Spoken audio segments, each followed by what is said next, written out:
Hi, I'm Grace Lynch. Welcome to my channel.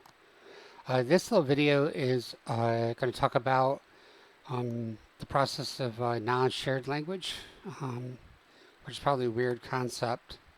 Um, so, when I experienced aphasia, I was 22 years old, and um, up to that point in my life, of course, I didn't know until I was in my 50s that I had autism and experienced synesthesia. But up until that point in my life at 22, my synesthesia had been very mild compared to what it is now.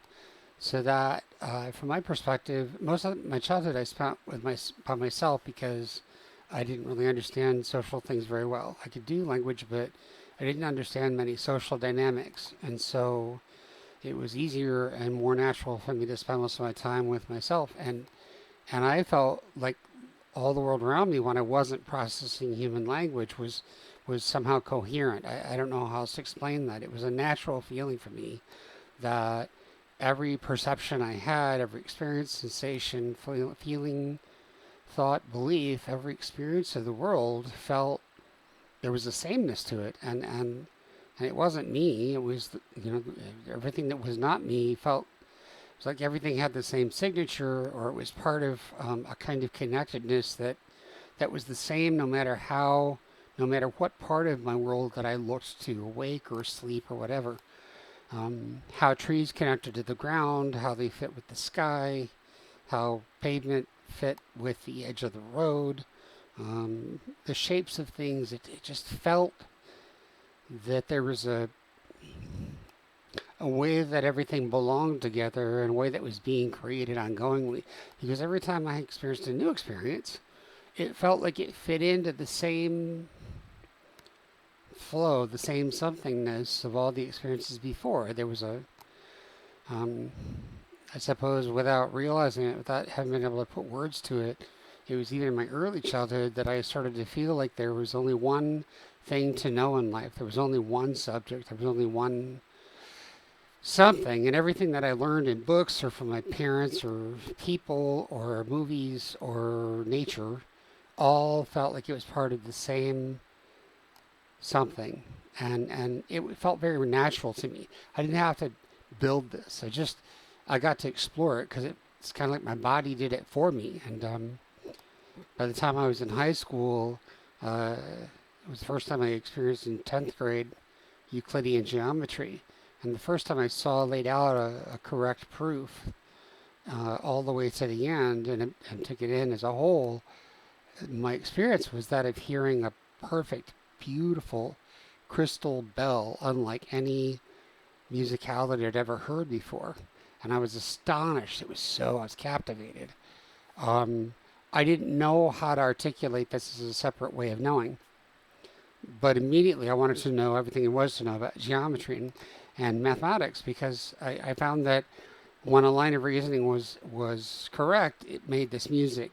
When it was incorrect, as I found when, for example, the teacher talked about the supposed angle side postulate, which isn't real, it isn't true, to produce congruence of triangles. I heard I heard his supposed proof as a cracked bell. So that was marvelous to me. Um, and I thought I only learned that other people don't experience this because I'd had a hard time making friends, and I tried to reach out to other students in the classroom as a sophomore in high school because I realized that I didn't really have to pay attention to Mr. Rowland. I didn't really have to pay attention to the book very much. I didn't have to study for tests. I just had to practice listening for the bell of things and then build the words from the sound. And I was going to help my fellow students by saving them time and studying and homework and the boring class by sharing with them the method of the bell, and they looked at me like I had three heads. So that's when I could kind of piece together that I'd noticed something about myself that other people didn't experience. I didn't understand why, because for me it was perfectly natural. 2 years later, when I found the calculus, I took AP calculus.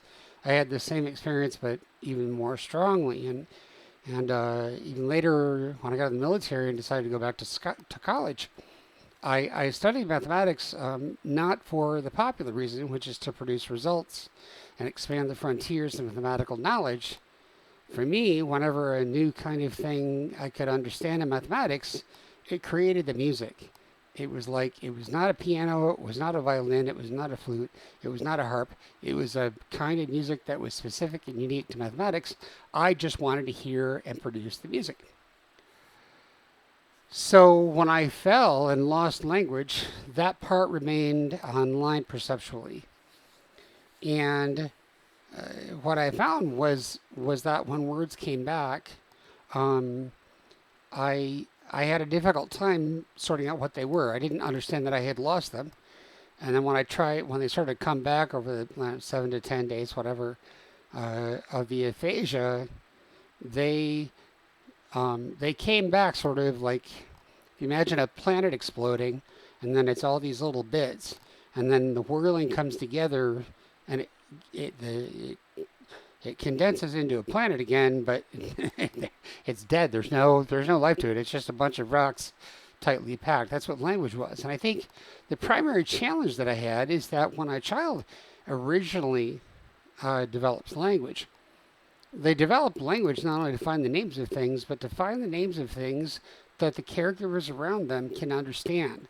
So that they're not only learning what food is, what sleep is, and all these different things, they're learning how to identify their own experience in a way that relates them to the world around them. And without realizing it, it creates a sense of belongingness and connection and interactive trust that is part of the language system, but in an invisible way.